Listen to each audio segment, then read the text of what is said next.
7-seater MPVs might not be the sexiest cars around, but if you've got a big family, they're hard to beat. The latest to go on sale is this Volkswagen Touran. This car sits in between Volkswagen's group of family cars, in between the Golf Plus and the 7-seater Touran. Unlike the Touran though, it doesn't come with sliding doors. Though these rear doors are still big and square, providing good access, and room in this second row is plentiful. You can fit 3 adults across, and the seats slide in order to free up more space for people in the third row.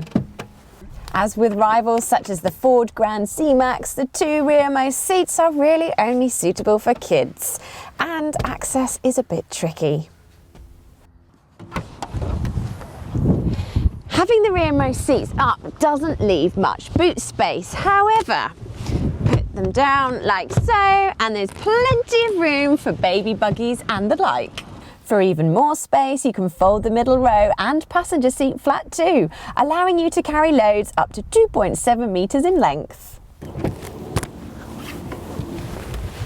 The Touran is based on the same architecture as the Golf, so the interior looks very familiar, but that's not a complaint. It's actually a good thing because it means that all the controls are where you would expect to find them.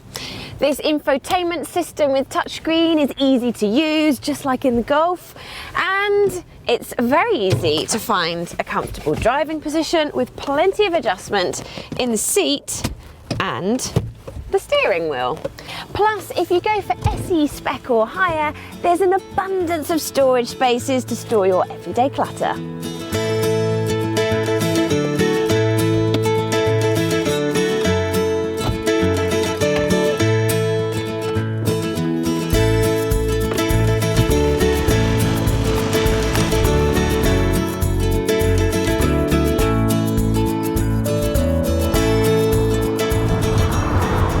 Engine choice largely mirrors that of the Golf as well. You can have petrols, diesels, manuals or automatics.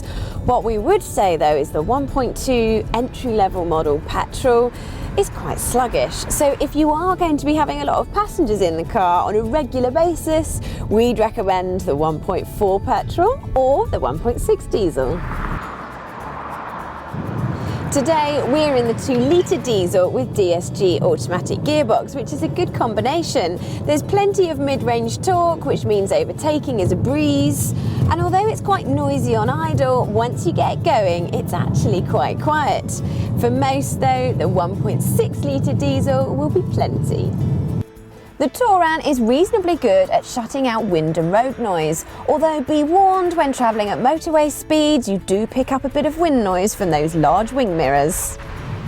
What the Touran is not, however, is fun. Okay, it was never meant to be a sports car, but BMW has proved with its 2 Series Active Tourer that MPVs can have well-weighted and more direct steering.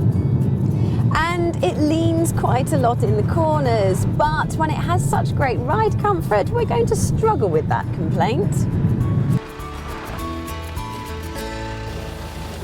As you'd expect, safety credentials are top-notch, with 9 airbags as standard and ISOFIX mounting points on all 5 rear seats. And in terms of economy, our test car managed 60 miles per gallon in official fuel tests, and in our hands is managing a respectable 44.4 miles per gallon. That's still very competitive for the class though, as are servicing and insurance costs.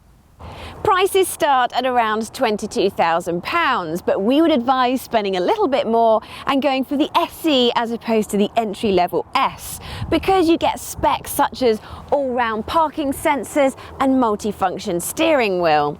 So it's not a cheap car or an exciting one, but for sensible family motoring, the Touran certainly has a lot of bases covered. Before you dash off and make a cup of tea, don't forget to subscribe to the Telegraph Cars YouTube channel by clicking here, and to read in-depth reviews of other new cars on the market, visit the Telegraph Cars website by clicking here.